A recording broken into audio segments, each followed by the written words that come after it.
Good evening to all of you. I hope you all are well. और आज के इस डिस्कशन में हम लोग डिस्कस करने वाले हैं ICAR शिफ्ट 1 का पोर्शन फिजिक्स का। तो मैं आप लोगों को आज फिजिक्स का पोर्शन ICAR एग्जाम का डिस्कस करूंगा, किस टाइप के क्वेश्चन, किस लेवल के क्वेश्चन यहाँ पूछे गए थे। तो चलिए स्टार्ट करते हैं। तो हमारा जो फर्स्ट क्वेश्चन है वो ये है कि as the mass number A increase which of the following quantity related to nucleus do not change. ठीक है, तो क्वेश्चन में बोला गया है कि एक मेरे पास लेट सपोज ये एटम है, एक एटम है और इसके बीच में एक न्यूक्लियस है। ये मेरा न्यूक्लियस है जिसमें कि न्यूट्रॉन और प्रोटॉन है, न्यूट्रॉन और प्रोटॉन है। ठीक है, तो इसने बोला है कि as the mass number A increase कर रहा है, और ए होता क्या है, न्यूट्रॉन प्लस प्रोटॉन। तो अगर ए इंक्रीज करेगा, मास इंक्रीज करेगा, तो सिंपल सा फंडा है कि हमारा जो मास है, जो हमारा मास है न्यूक्लियस का, वो भी इंक्रीज करेगा। अगर मास नंबर इंक्रीज करेगा, और मास नंबर क्या होता है, न्यूट्रॉन प्लस प्रोटॉन, और प्रोटॉन और न्यूट्रॉन कहाँ रहते हैं, इस न्यूक्लियस में रहते हैं। तो अगर हमारा मास नंबर इंक्रीज करेगा मतलब न्यूट्रॉन प्रोटॉन इंक्रीज करेंगे, तो इसका मतलब न्यूक्लियस का मास भी इंक्रीज करेगा। तो ये वाला ऑप्शन तो हो नहीं सकता। अब चेक करते हैं वॉल्यूम। अगर इसमें न्यूट्रॉन प्रोटॉन इंक्रीज होंगे तो न्यूक्लियस का वॉल्यूम भी इंक्रीज होगा, सिंपल है। तो इसका मतलब ये ऑप्शन भी नहीं हो सकता। अब बात आती है डेंसिटी की। तो डेंसिटी क्या होती है, डेंसिटी होती है मास बाई वॉल्यूम। डेंसिटी होती है मास बाई वॉल्यूम। तो अगर इसमें न्यूट्रॉन प्रोटॉन इंक्रीज कर रहे हैं तो मास इंक्रीज कर रहा है, लेकिन जैसे जैसे मास इंक्रीज कर रहा है ना, उसी प्रोपोर्शन में ये वॉल्यूम भी इंक्रीज कर रहा है। तो जब ये भी इंक्रीज कर रहा है और ये भी इंक्रीज कर रहा है और दोनों सेम प्रोपोर्शन में इंक्रीज कर रहे हैं, तो इसका मतलब क्या हो गया कि जो मेरी डेंसिटी है वो कांस्टेंट रहने वाली है। यहाँ पे डेंसिटी कांस्टेंट रहने वाली है, डेंसिटी चेंज नहीं होगी। तो हमारा जो राइट आंसर होगा वो डेंसिटी होगा। अगर हम बाइंडिंग एनर्जी को चेक करें तो बाइंडिंग एनर्जी डिपेंड करती है न्यूक्लियॉन्स पे। बाइंडिंग एनर्जी डिपेंड करती है न्यूक्लियॉन्स पे। और न्यूक्लियॉन्स क्या होता है, न्यूक्लियॉन्स होता है न्यूट्रॉन और प्रोटॉन। तो अगर न्यूट्रॉन प्रोटॉन बढ़ेंगे तो बाइंडिंग एनर्जी भी बढ़ेगी, तो इसका मतलब ये भी नहीं हो सकता। तो राइट आंसर हो गया डेंसिटी। सो पहले का जो आंसर हो जाएगा, यहाँ से मैं लिख सकता हूँ, पहले का आंसर हो जाएगा थर्ड ऑप्शन। अब चेक करते हैं सेकंड क्वेश्चन। सेकंड क्वेश्चन है the equivalent resistance of network shown in figure below between points A and B. तो मेरा ये पॉइंट दिया हुआ है ए और ये पॉइंट दिया हुआ है बी। क्वेश्चन में बोला गया है कि ये बी पॉइंट है, ये वाला ए पॉइंट है, इन दोनों के बीच में इक्विवेलेंट रेजिस्टेंस बताना है। तो मैंने मान लिया कि यहाँ पर जो पोटेंशियल है इसका वो है वी वी, और इसका जो पोटेंशियल है वो मैंने मान लिया वी ए। ठीक है, इसका पोटेंशियल वी वी, इसका पोटेंशियल ए ए। तो देखो ये जो यहाँ इस पॉइंट का पोटेंशियल क्या होगा, ये एक सेम वायर है यहाँ तक, तो इसका भी पोटेंशियल वी वी होगा। ये पूरा सेम वायर है यहाँ तक, तो इसका भी पोटेंशियल वी वी होगा। ये पूरा सेम वायर है, बीच में कहीं ड्रॉप नहीं हुआ, तो इसका भी पोटेंशियल वी वी होगा। इसमें भी कहीं ड्रॉप नहीं हुआ, तो इसका भी पोटेंशियल वी वी होगा। मतलब जो पूरा वायर है ना ये वाला, इसका पूरा पोटेंशियल क्या होगा, वी वी होगा। और ये जो पॉइंट है ये वाला, इसका पोटेंशियल वी ए है। तो इसका मतलब क्या हुआ कि जो चारों रेजिस्टेंस हैं उनका पोटेंशियल डिफरेंस सेम है।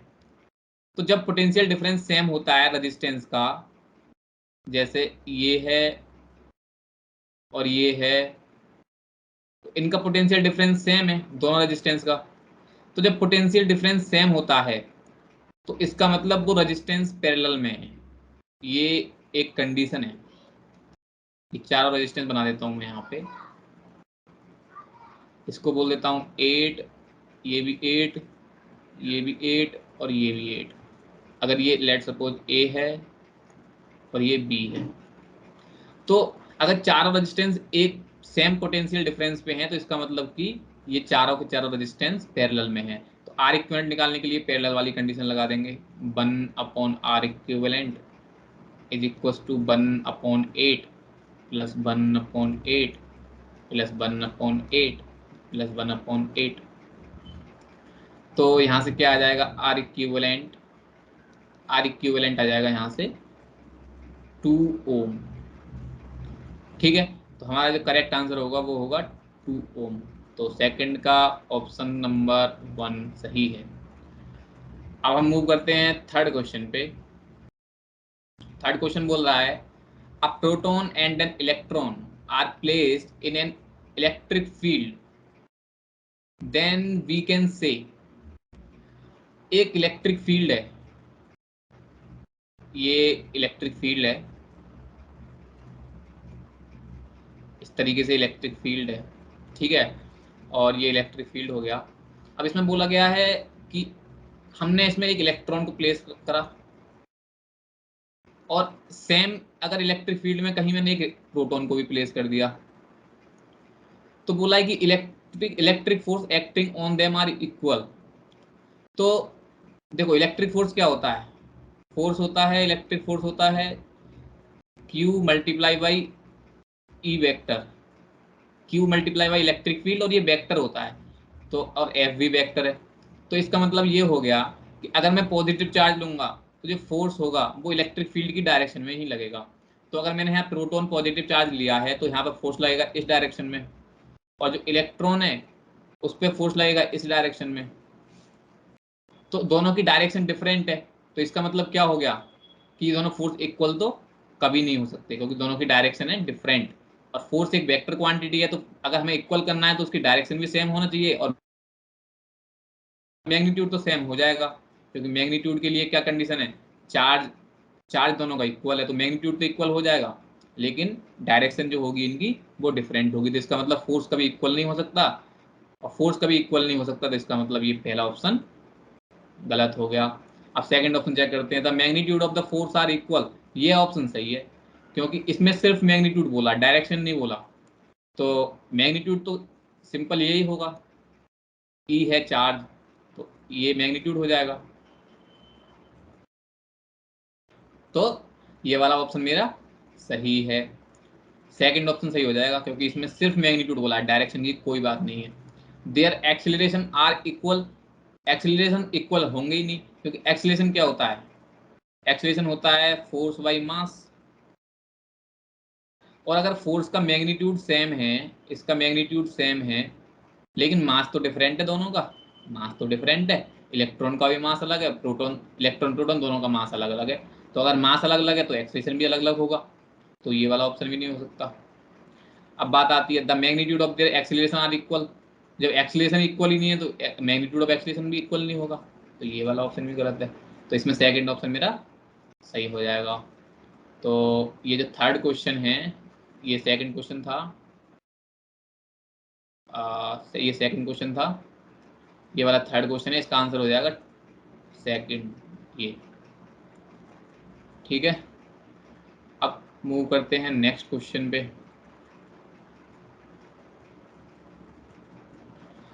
तो नेक्स्ट क्वेश्चन है at a place on earth a vector A point vertically upward point towards and B vector point towards north, the product A cross B is. तो देखो direction किस तरीके से होती है, इस तरीके से, इस तरीके से डायरेक्शन होती है। मैंने बोल दिया अगर ये नॉर्थ है, ये साउथ है, और ये ईस्ट है, और ये वेस्ट है। ठीक है, तो जो पॉइंट ए है, ए वेक्टर है, वो पॉइंट करता है वर्टिकली अपवर्ड। वर्टिकली अपवर्ड को हम डिनोट करते हैं, अपवर्ड को हम किससे डिनोट करते हैं, अपवर्ड को हम दिखाते हैं इस वाले साइन से, ऐसे करके। अगर मैंने ऐसे बना दिया तो इसका मतलब ये अपवर्ड है। तो ए वेक्टर यहाँ पे मैंने मान लिया अपवर्ड इस तरीके से, मतलब कि बाहर को निकला हुआ है, मेरी तरफ देखो स्क्रीन से बाहर को निकला हुआ है ए वेक्टर। और जो बी वेक्टर है वो नॉर्थ की तरफ है, तो ये तो हो गया मेरा ए वेक्टर, और बी वेक्टर किधर है, नॉर्थ की तरफ, ये बी वेक्टर है। तो अब मेरे को निकालना है ए क्रॉस बी, तो ए क्रॉस बी के लिए हम क्या डायरेक्शन निकालने के लिए क्या यूज करेंगे, डायरेक्शन निकालने के लिए यूज करेंगे हम right hand thumb rule, right hand thumb rule use करेंगे। और राइट हैंड थंब रूल में क्या होता है, right hand thumb rule use करेंगे यहाँ पे। और राइट हैंड थंब रूल में ये होता है कि हम अपनी जो फिंगर्स हैं उनको जो शुरुआत में वेक्टर दिया होता है, जैसे यहाँ शुरुआत में ए दिया हुआ है तो ए वेक्टर से बी वेक्टर की तरफ घुमाएंगे, और जिस तरफ मेरा अंगूठा जाएगा, जिस तरफ मेरा ये थंब जाएगा, उसी तरफ हमारा नेट वेक्टर जो होगा उसकी डायरेक्शन होगी। तो अब थोड़ा मेरी तरफ देखना, स्क्रीन की तरफ ए वेक्टर है और बी वेक्टर ऊपर है, ऐसे नॉर्थ में है। तो मैं अगर ऐसे घुमाऊंगा ऐसे करके तो मेरा इधर जाएगा थंब। तो अगर मैं ऊपर से, यहाँ ऊपर से इस तरफ के लिए घुमाऊंगा अपना थंब, तो मेरा जो फिंगर अगर इस तरफ घुमाऊंगा तो मेरा थंब है वो वेस्ट डायरेक्शन में डिनोट करेगा, वेस्ट डायरेक्शन को। तो इसका जो राइट आंसर होगा वो हो जाएगा अलोंग वेस्ट। आप भी चेक चेक कर सकते हो राइट हैंड थंब रूल लगा करके कि अगर मैं अपना इस तरीके से रखूँगा राइट हैंड को कि फिंगर को मैं ए से बी की तरफ घुमाऊंगा, तो जो मेरा थंब है वो फोर्स को दिखाएगा, फोर्स किधर लगेगा। तो इस तरीके से हम बता सकते हैं कि वो, सॉरी फोर्स नहीं, नेट वेक्टर बताएगा किधर जाएगा, तो ए क्रॉस बी आ जाएगा थंब से। तो ये अलोंग ईस्ट भी गलत हो जाएगा, ये भी गलत हो जाएगा, जीरो जीरो हो नहीं सकता क्योंकि दोनों एक दूसरे के पैरेलल नहीं है। ए क्रॉस बी जीरो कब होता है, जब ये पैरेलल होते हैं, और डाउनवर्ड भी नहीं हो सकता, ये भी नहीं हो सकता। तो ये समझ में आ गया होगा। अब चेक करते हैं next question. If the frequency of light in photo electric experiment is doubled then the stopping potential will be. तो इसमें दे रखा है कि अगर मैं फ्रीक्वेंसी जो है लाइट की उसको मैं डबल कर दूं तो स्टॉपिंग पोटेंशियल पे क्या इफेक्ट पड़ेगा।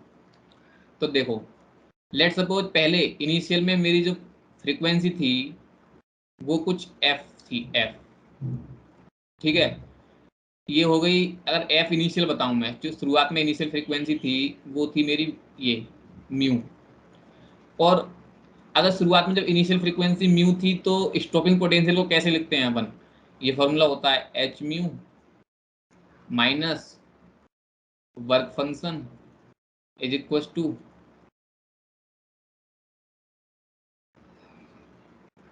ये हो जाएगा, ये हो जाएगा स्टॉपिंग पोटेंशियल।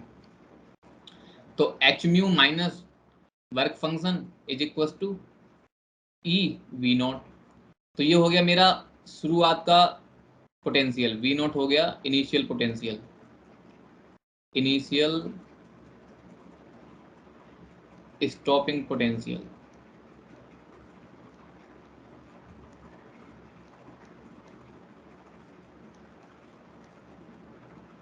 ठीक है। अब अगर मैं यहाँ से वी नॉट की इक्वेशन लिखूँ तो ये क्या होगी, वी नॉट बराबर क्या होगा, h mu by e minus W naught by e, यही होगा। ठीक है। अब ये तो मेरी हो गई पहली इक्वेशन। अब उसने क्या करा, फ्रीक्वेंसी को डबल कर दिया, इसको डबल कर दिया, तो मैंने मान लिया कि जो बाद में स्टॉपिंग पोटेंशियल हो गया वो वी नॉट डैश हो गया। तो वी नॉट डैश हो गया, इसको मैं कर देता हूँ डबल, इसको डबल कर देता हूँ, two h nu upon e minus, और जो वर्क फंक्शन है वो तो कांस्टेंट रहेगा, चाहे फ्रीक्वेंसी को कितना भी कर लो। तो ये हो जाएगा इस तरीके से। अब हमें क्या करना है, ये होगी दूसरी इक्वेशन। अब हमें इन दोनों को कंपेयर करना है कि इसमें वी नॉट और वी में कौन सा बड़ा है और किस टाइप से बड़ा हुआ है, किस टाइप से बड़ा है।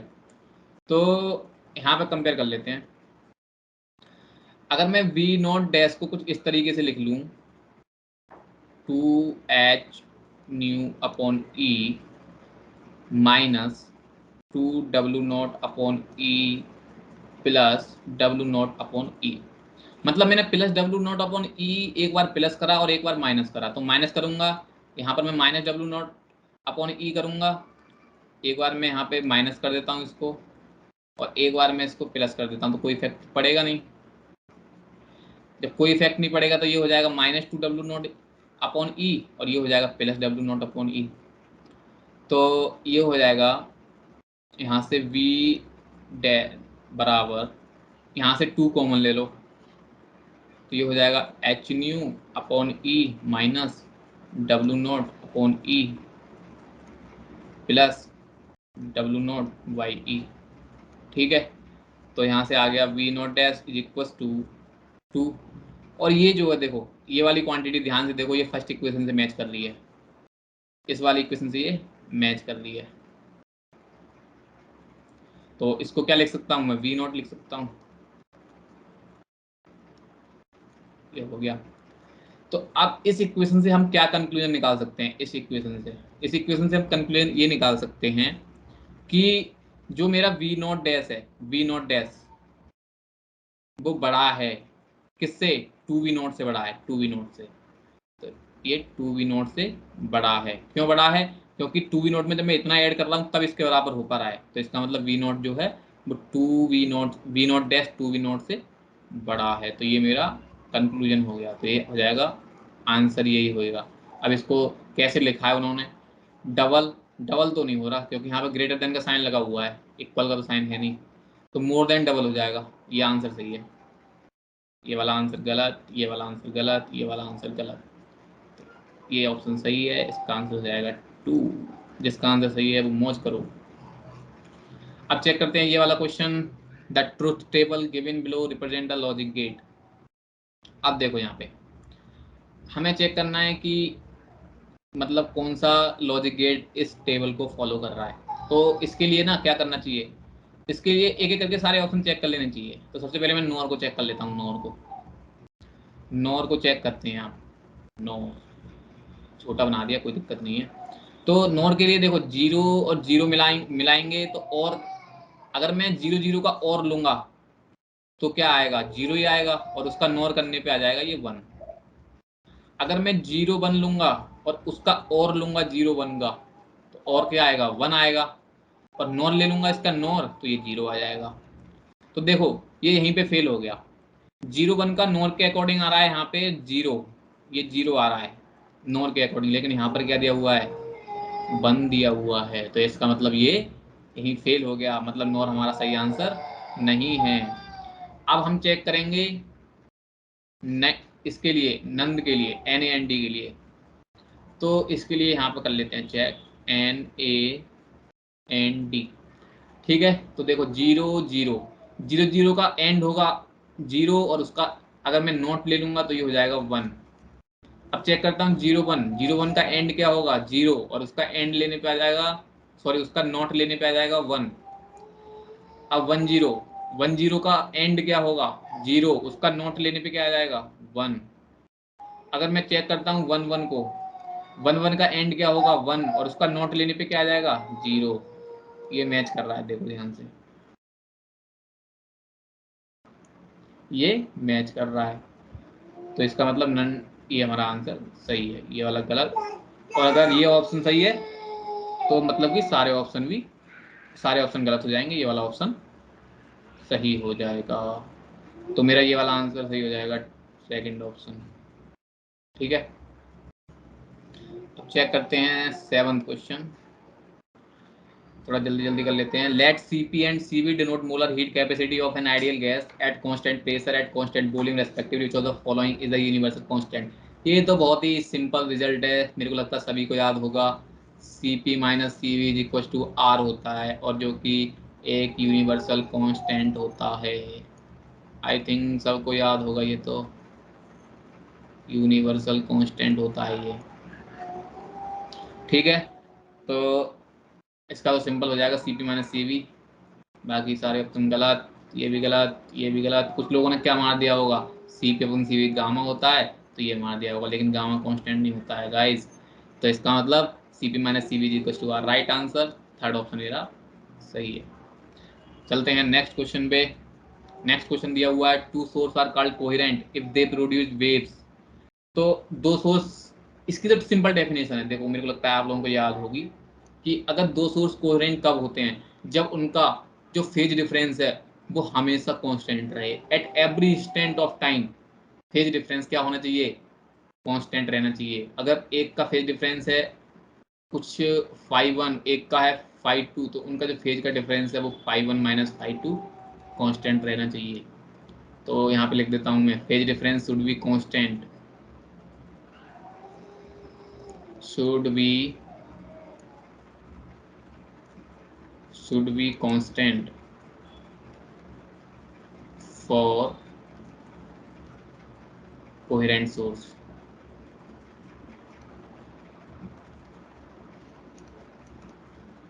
ठीक है, अब बात करते हैं क्वेश्चन नंबर 9 की। The AC voltage across the resistance can be measured using.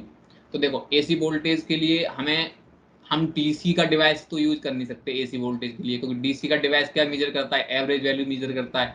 और अगर एवरेज वैल्यू मेजर करेगा एसी करंट की या किसी की भी, एवरेज वैल्यू क्या हो जाएगी, 0 हो जाएगी। तो डीसी का कोई इंस्ट्रूमेंट यूज नहीं कर सकते हम, तो पोटेंशियोमीटर डीसी के लिए यूज होता है, मतलब ये भी आंसर सही नहीं है। अगर मैं देखूं मूविंग कॉइल गैल्वेनोमीटर डीसी के लिए यूज होता है ये, तो ये एसी के लिए यूज नहीं हो सकता। अगर मैं देखूं हॉट वायर वोल्ट मीटर, तो हॉट वायर वोल्ट मीटर ये एसी वोल्ट मीटर का ही दूसरा नाम है, एसी वोल्ट मीटर का ही दूसरा नाम है ये, हॉट वायर वोल्ट मीटर। तो हम हॉट वायर वोल्ट मीटर को यूज कर सकते हैं, ये ऑप्शन सही है और ये वाला ऑप्शन भी गलत है। तो थर्ड ऑप्शन सही हो जाएगा ये 9th क्वेश्चन में। नेक्स्ट क्वेश्चन पे मूव करते हैं। नेक्स्ट क्वेश्चन बोल रहा है what will be the reading of volt meter in the circuit given below. तो रेजिस्टेंस दिया हुआ है ये 600 ओम, और वोल्टेज हमें बताना है कितना होगा, ये मेजरमेंट क्या होगी, इस वोल्टेज की रीडिंग क्या होगी। तो सबसे पहले निकाल लेते हैं करंट क्या होगा इस सर्किट में। तो करंट निकालने के लिए पहले नेट रेजिस्टेंस निकालते हैं।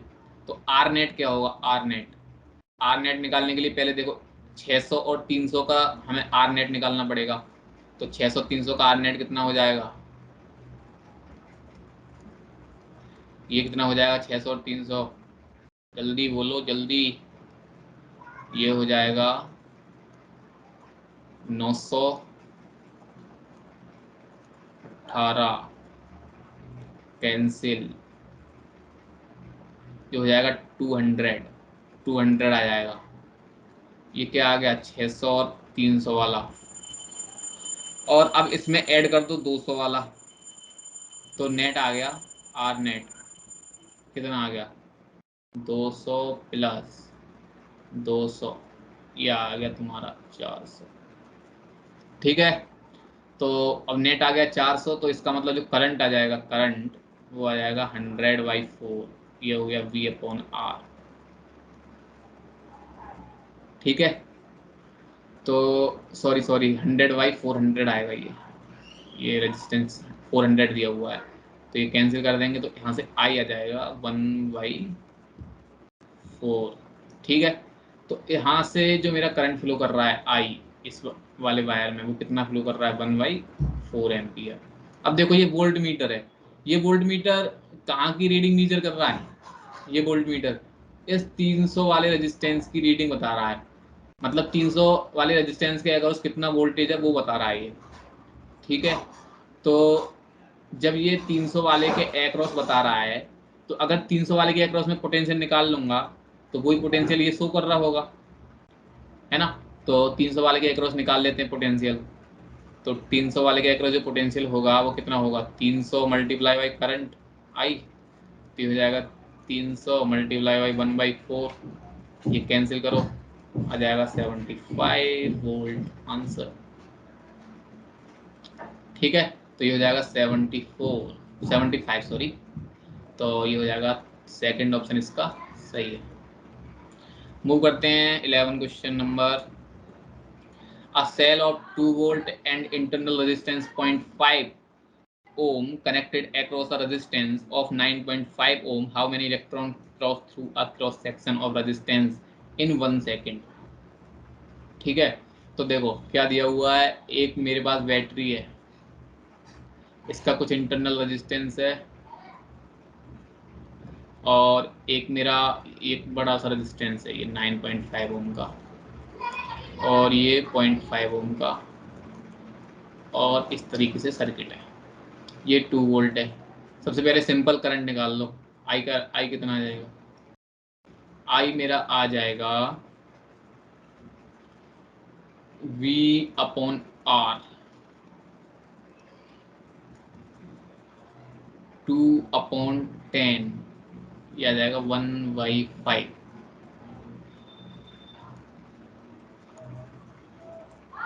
ठीक है, तो इतना मेरा आ गया करंट।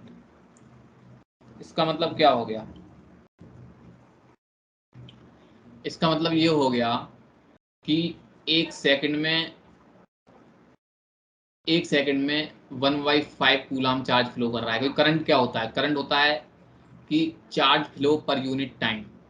तो charge flow per unit time हो गया करंट, तो मतलब 1/5 मेरा करंट है, तो एक सेकंड में इतना कूलाम चार्ज फ्लो कर रहा है। 1/5 कूलाम ये एक सेकंड में फ्लो कर रहा है। अब मुझे अगर 1/5 कूलाम को किस में चेंज करना है? किस में चेंज करना है? इलेक्ट्रॉन में चेंज करना है कि कितने इलेक्ट्रॉन होंगे। तो 1/5 कूलाम में कितने इलेक्ट्रॉन होंगे? तो उसके लिए 1/5 में एक इलेक्ट्रॉन के 4 से डिवाइड कर दो। 1.6 मल्टीप्लाई बाई 10⁻⁻19। तो 10 ऊपर जाएगा, ये 19 वाला पार्ट, तो ये जाएगा 10⁻19 अपॉन, और ये कितना हो जाएगा 8। ठीक है, तो अब मैं इसको क्या कितना लिख सकता हूँ?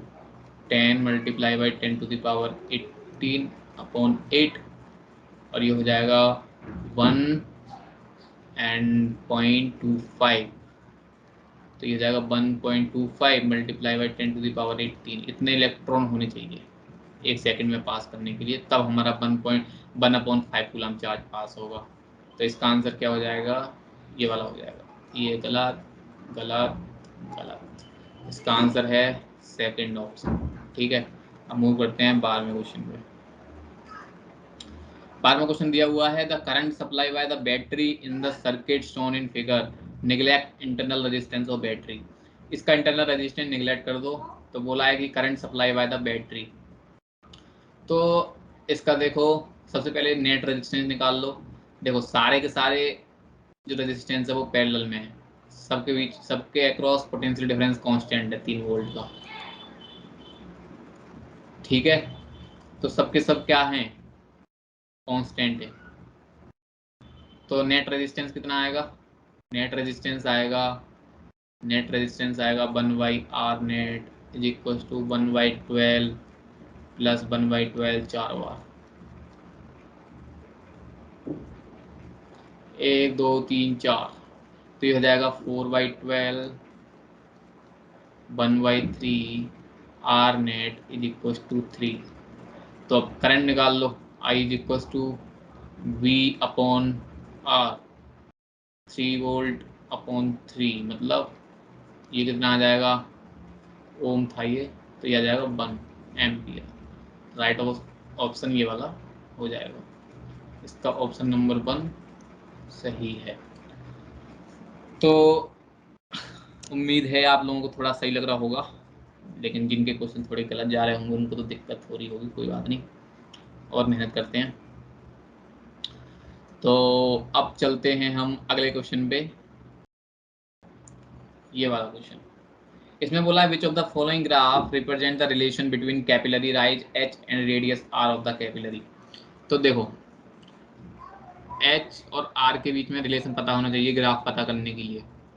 तो अगर मेरी ये कोई कैपिलरी है और इसमें राइज हुआ है h,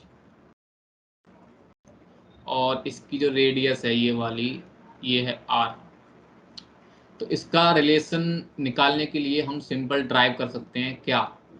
मान लो इसकी डेंसिटी रो है और सरफेस टेंशन t है।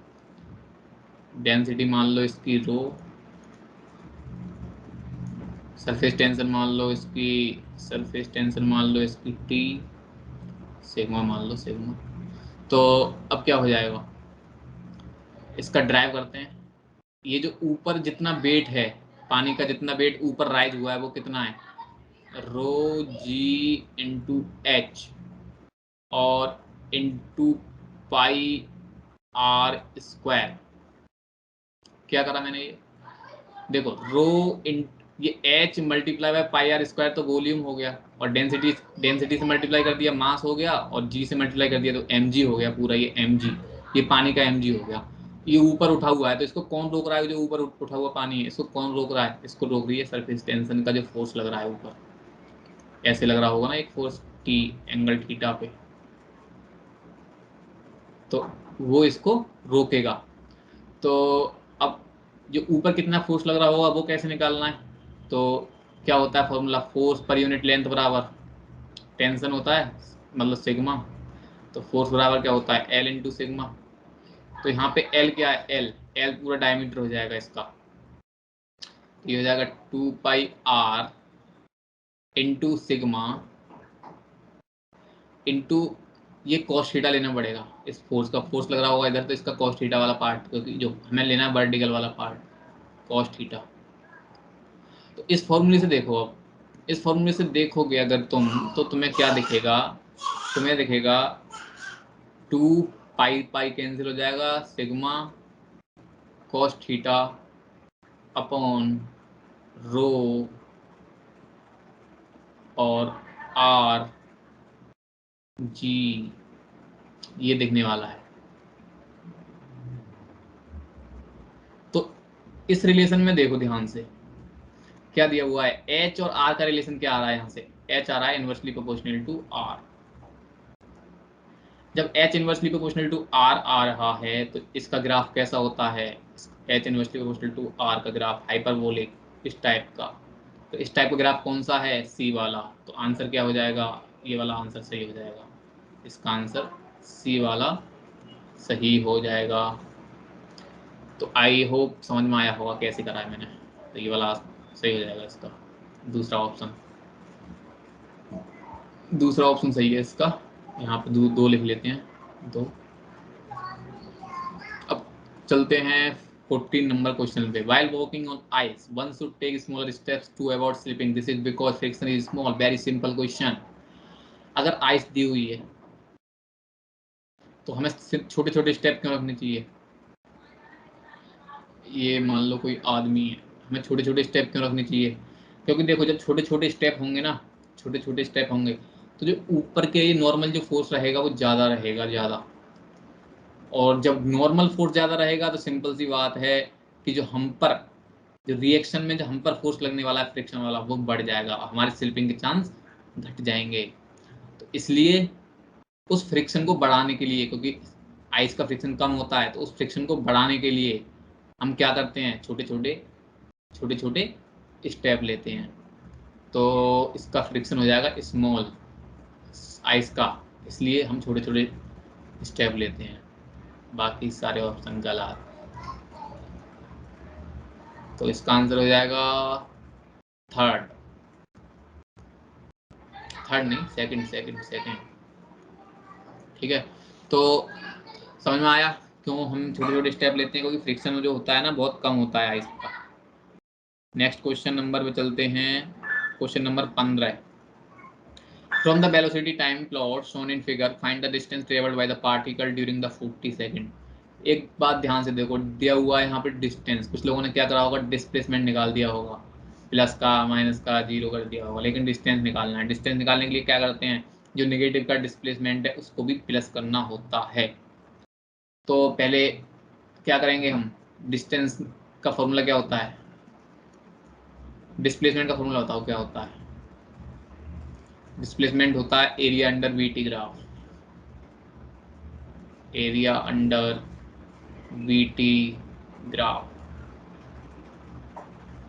अब देखो यहाँ पे एक एरिया ये है, एक एरिया ये है, तो इसका एरिया कितना होगा, इसका एरिया बताओ इस ट्रायंगल का, इस ट्रायंगल का एरिया होगा 1/2 multiply by base multiply by height, तो हो जाएगा 10 5 जा 50।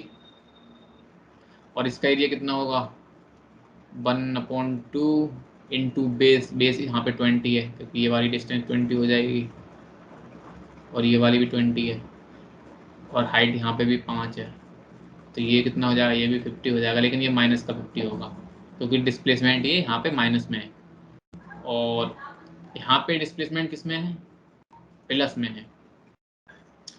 तो अब हमें निकालना है बेसिकली डिस्टेंस, ना कि डिस्प्लेसमेंट। तो डिस्टेंस निकालने के लिए क्या करेंगे, 50 प्लस जो माइनस का 50 है उसको भी प्लस का बना लेंगे, क्योंकि डिस्प्लेसमेंट क्या होता है, देखो इसमें क्या हो रहा है ना, बॉडी ऐसे गई है उसके बाद वापस आ गई है, ऐसे करके इसी पॉइंट पे वापस आ गई है, इसी पॉइंट पे। तो यहाँ पे नेट डिस्प्लेसमेंट तो जीरो हुआ है, लेकिन डिस्प्लेसमेंट निकालने के लिए, डिस्टेंस निकालने के लिए हमें इसको और इसको दोनों को जोड़ना पड़ेगा। तो दोनों को जोड़ दो, 100 आ जाएगा, 100 मीटर। तो यहाँ पे मेरा आंसर हो जाएगा 100 मीटर। सेकंड ऑप्शन सही है, समझ करो, सेकंड ऑप्शन इज करेक्ट। अब आते हैं नेक्स्ट क्वेश्चन पे, question number 16। In which of the following decay the element does not change. तो देखो अल्फा डिके में क्या होता है, अल्फा डिके में बेसिकली ये प्रोड्यूस होता है, और जब ये प्रोड्यूस होगा तो क्या होगा, जो मास नंबर है या फिर एटॉमिक नंबर है वो डिक्रीज होगा। क्या होगा, एटॉमिक नंबर डिक्रीज होगा ना, जैसे एक्स, जेड, ए। अब जब बीटा अल्फा डिके होगा तो ये प्रोड्यूस होगा, और यहाँ बन जाएगा कुछ नया बाई Z-2 A-4। तो यहाँ पे एटॉमिक नंबर चेंज हो रहा है अल्फा डिके में, तो इसका मतलब इसमें एलिमेंट चेंज हो रहा है, तो ये ऑप्शन नहीं हो सकता। बीटा प्लस डिके में भी एलिमेंट चेंज होगा, बीटा प्लस डिके में भाई क्यों चेंज होगा, क्योंकि बीटा प्लस डिके में इसलिए चेंज होगा क्योंकि इसमें क्या होता है, बीटा प्लस में जो मेरा प्रोटॉन है ना, प्रोटॉन वो न्यूट्रॉन में चेंज हो जाता है। जब प्रोटॉन न्यूट्रॉन में चेंज हो जाएगा तो सिंपल सी बात है, एटॉमिक नंबर घट जाएगा, तो नया एलिमेंट ही बनेगा, तो ये भी नहीं हो सकता। बीटा माइनस भी नहीं हो सकता, गामा डिके हो जाएगा। गामा डिके में एटॉमिक नंबर मास नंबर पे कोई इफेक्ट नहीं पड़ता, तो हमारा एलिमेंट चेंज नहीं होगा इसमें। तो fourth option is correct, answer हो जाएगा इसका फोर्थ। नेक्स्ट क्वेश्चन में मूव करते हैं। A solid sphere fall with the terminal velocity of 20 meter per second in air if it is now allowed to fall in vacuum। तो देखो अगर उसे किसी एयर में फेंका गया है तो उसकी टर्मिनल वेलोसिटी आई है 20 मीटर पर सेकंड, ठीक है।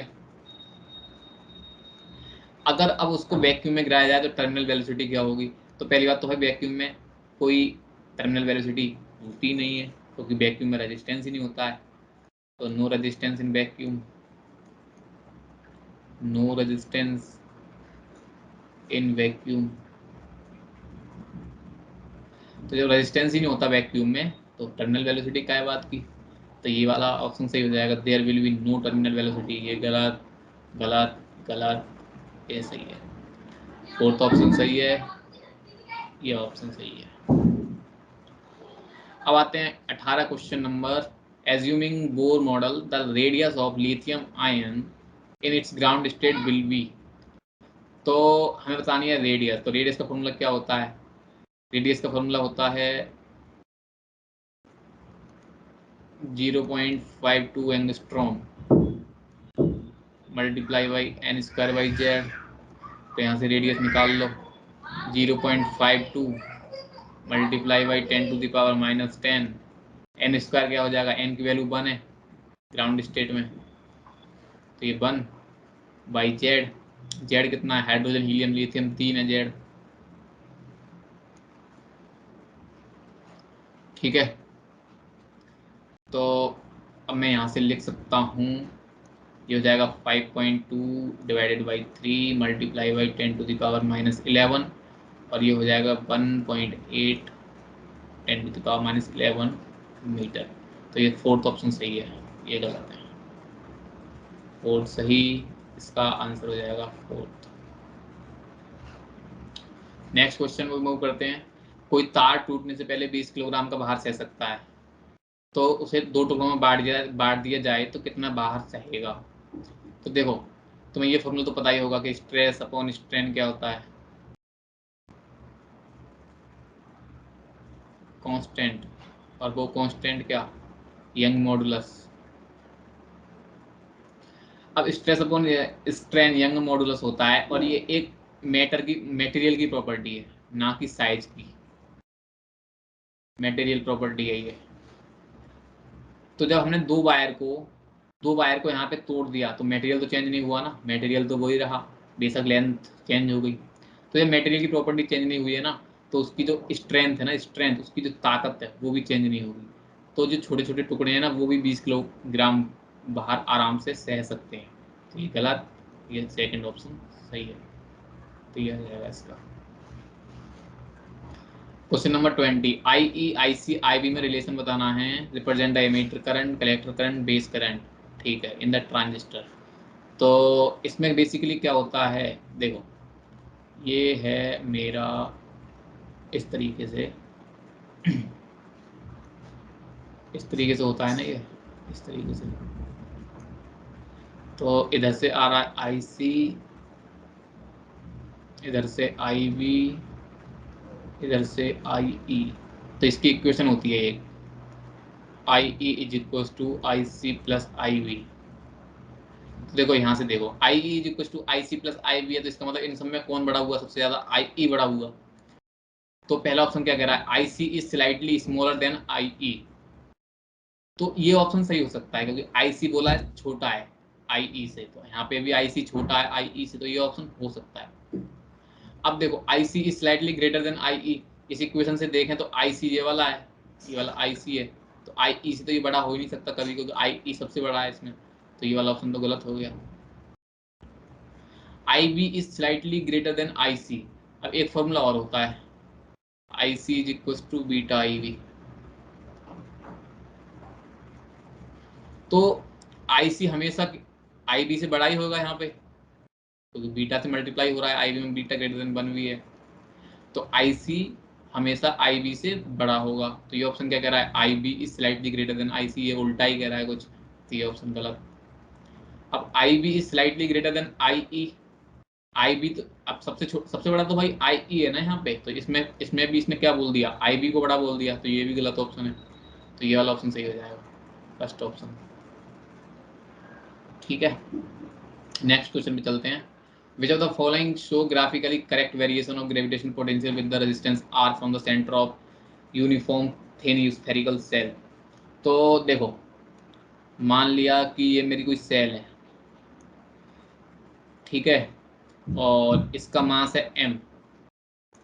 तो अगर मैं, ये रेडियस है इसकी r, तो अगर मैं r ग्रेटर देन r की बात करूं, तो क्या करते हैं, मास को हम एक इस सेंटर पे कंसंट्रेटेड मान लेते हैं और उसके बाद इसका पोटेंशियल निकाल देते हैं। तो इसका पोटेंशियल अगर क्या होगा, किसी बाहर निकालूंगा r पॉइंट पे, तो इसका पोटेंशियल होगा minus G M by R, अगर r ग्रेटर देन r है तो, ठीक है। और अगर मैं अंदर की बात करूं, अंदर की बात, तो आपको शायद पता होगा कि स्फेरिकल सेल के अंदर पोटेंशियल कांस्टेंट होता है, पोटेंशियल कांस्टेंट होता है। और वो कितना होता है, इसके अंदर पोटेंशियल कितना होता है कांस्टेंट वाला, minus G M by R square. तो इसका ग्राफ कैसे होगा, इसका ग्राफ कुछ ऐसे होगा, पहले minus G M by R square constant है, ये minus G M by R square की लाइन है, उसके बाद ये कुछ इस तरीके से डिक्रीज होगा, ये किसकी लाइन हो गई, minus G M by R square की लाइन हो गई। ठीक है, कौन सा ऑप्शन मैच कर रहा है, मेरे को लग रहा है ए वाला मैच कर रहा है, ए वाला ऑप्शन सही है, ए। तो इसका हो जाएगा ए।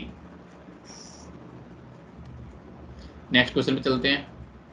नेक्स्ट क्वेश्चन कह रहा है, a uniform electric field of magnitude इतना exist in the space in X direction. तो ये बना लेता हूँ मैं कुछ ऐसे करके, ये एक्स है, ये वाई है। इलेक्ट्रिक फील्ड इस डायरेक्शन में दिया हुआ है 100 Newton per coulomb, exist in space in x direction. Calculate the flux of this field through a plane square area of 10 centimetre square. तो देखो, एरिया कितना दिया हुआ है, 10 centimetre square in the Y Z plane. तो एक cube बना लेते हैं, क्यूब टाइप का,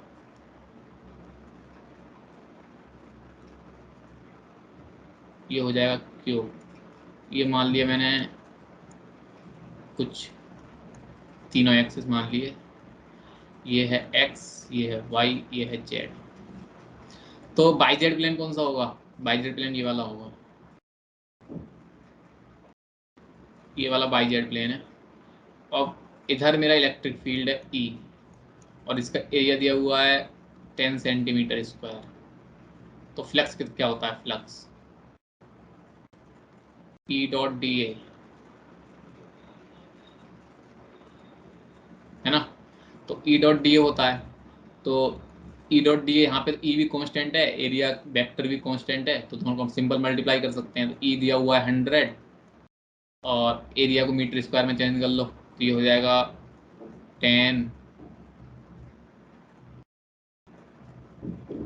10 सेंटीमीटर स्क्वायर को क्या हो जाएगा?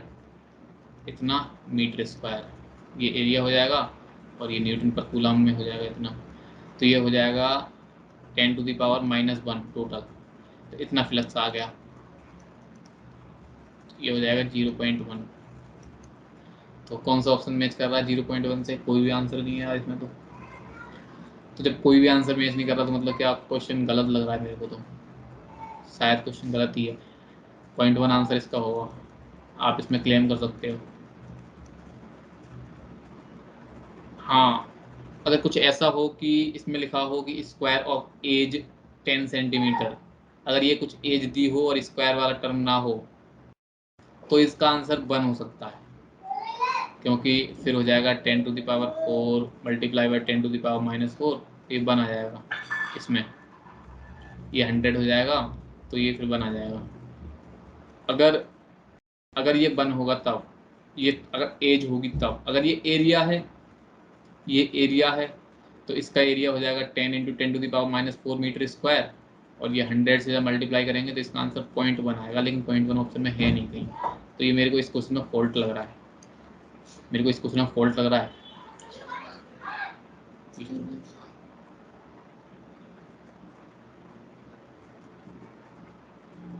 ठीक है, तो इस क्वेश्चन में कुछ फॉल्ट है। नेक्स्ट क्वेश्चन में चलते हैं। Question number 23, the two resistance R and 2R are connected in parallelly in an electric circuit. The thermal energy developed in the R and 2R in the ratio, gate बंद कर दो। तो ये resistance है R, ये resistance है 2R, दोनों parallel में हैं। इन पे हमें बताना है कितना कितना एनर्जी डेवलप होगा। तो देखो, दोनों रेजिस्टेंस पैरेलल में है, तो मतलब पोटेंशियल कांस्टेंट रहने वाला है दोनों के अक्रॉस। पोटेंशियल कांस्टेंट है अक्रॉस। तो एनर्जी का फॉर्मूला क्या होता है? V²/RT। I²RT भी लगा सकते हैं, लेकिन उसके लिए फिर अलग अलग करंट निकालना पड़ेगा। तो सिंपल हम V²/RT लगा रहे हैं, क्योंकि V दोनों के लिए सेम है। V²/RT। तो जब R के लिए निकालूंगा तो यही हो जाएगा इसका एनर्जी, और 2R के लिए निकालूंगा तो क्या हो जाएगा? V²/2RT। ये हो जाएगा E2, दोनों का रेशियो ले लो, E1/E2 एनर्जी का। तो ऊपर वाला V²/RT डिवाइडेड बाई V²/2RT। सब कुछ कैंसिल करा के ये भी कैंसिल कर दो, 2R ये हो जाएगा 2/1। तो रेशियो कितना आ गया? 2:1। आंसर 2:1 हो जाएगा आंसर। उसके बाद चलते हैं question number 24, which of the following quantity remain constant in planetary motion as seen from the moon. तो देखो, इलेक्ट्रिकल मोशन होता है अर्थ का, और ये कुछ मेरा सन है। सन कहाँ होता है? फोकी पे ही होता है ना, यहाँ पे सन है ये। ठीक है, तो अब जो केपलर्स लॉ हैं उसमें तुमने देखा होगा कि जब ये पास में आता है तो इसकी स्पीड जो बढ़ जाती है, मतलब इसकी स्पीड चेंज होती रहती है इलेक्ट्रिकल पाथ पे, स्पीड कांस्टेंट नहीं रहती। तो स्पीड तो कांस्टेंट रहती नहीं है, तो ये तो गलत है। जब स्पीड चेंज हो रही है तो एंगुलर स्पीड भी चेंज होगी। काइनेटिक एनर्जी भी डिफरेंट होगी जब स्पीड चेंज हो रही है, तो हाफ mv² होता है, तो ये भी डिफरेंट चेंज होगी। एंगुलर मोमेंटम कांस्टेंट होता है। एंगुलर मोमेंटम क्यों कांस्टेंट रहता है? क्योंकि देखो, इसके और इसके बीच में फोर्स के सेंट्रल फोर्स लगते हैं। कौन से फोर्स लगते हैं इसमें सन और अर्थ के बीच में? Central force. सेंट्रल फोर्स क्या होता है? जो बॉडी सेंटर से पास होता है, सेंट्रल फोर्स। जब सेंट्रल फोर्स लग रहा है, ग्रेविटेशनल फोर्स लग रहा है, दो बॉडी के बीच में ग्रेविटेशनल फोर्स लगता है, सेंट्रली तो होता है, सेंटर से ही तो पास होता है। जब सेंटर से पास होगा तो इसका मतलब जो नेट टॉर्क होगा, नेट टॉर्क वो जीरो होगा। नेट टॉर्क जीरो होगा तो एंगुलर मोमेंटम क्या होगा, वो कांस्टेंट होगा। एंगुलर मोमेंटम कांस्टेंट होगा जब नेट टॉर्क जीरो होगा। तो ये चौथा ऑप्शन सही हो जाएगा, ये करेक्ट है। अब बात आती है 25 question number. Two bullets are fired simultaneously horizontally with different speed and using two different guns from the same place, which bullet will hit the ground first. तो देखो, दो बुलेट को फायर किया गया simultaneously horizontally with the different speed. एक को किया गया V1 से और दूसरी वाली को किया गया यहाँ से, सेम हाइट है, एक को किया गया V2 से। तो अब इन्हें नीचे आने में कितना टाइम लगेगा, नीचे आने में। तो टाइम का फॉर्मूला क्या होता है प्रोजेक्टाइल मोशन में, क्या बताओ पहले तो। टाइम का फॉर्मूला क्या होता है, टाइम का फॉर्मूला क्या होता है, जल्दी बोलो। टाइम का फॉर्मूला होता है अंडर रूट 2h/g। यही होता है टाइम का फॉर्मूला, क्योंकि इनको फेंका गया है हॉरिजॉन्टली, हॉरिजॉन्टली फेंका गया है, तो वर्टिकल कंपोनेंट सबका जीरो रहा होगा इनिशियल में। अब फॉर्मूला लगा दो, H is equal to ut zero हो जाएगा प्लस 1/2 GT²। तो यहाँ से टाइम आ जाएगा अंडर रूट 2h/g। अब 2h/g में तो कोई V1 V2 वाला टर्म आया ही नहीं, V1 V2 कुछ आया ही नहीं। तो मतलब जो टाइम है वो इंडिपेंडेंट ऑफ वेलोसिटी है, इंडिपेंडेंट ऑफ वेलोसिटी। जब टाइम इंडिपेंडेंट ऑफ वेलोसिटी है तो इसका मतलब दोनों के दोनों, और हाइट दोनों की सेम है, जी भी दोनों के लिए सेम है, टू भी दोनों के लिए सेम है, 1/2 है यहाँ पे अंडर रूट, तो ये भी दोनों के लिए सेम है। इसका मतलब दोनों के दोनों एक साथ आएंगे ग्राउंड पे, तो both will reach simultaneously. Third option सही हो जाएगा इसका। गलत, गलत, गलत, ये वाला ऑप्शन सही है। तो हमने 25 क्वेश्चन देख लिए अभी तक। अब थोड़ा टाइम ज़्यादा हो गया है, तो सेकंड पार्ट आएगा वीडियो का, सेकंड पार्ट में आप लोगों को मिलेगा, अगले 25 क्वेश्चन सॉल्व करे जाएंगे।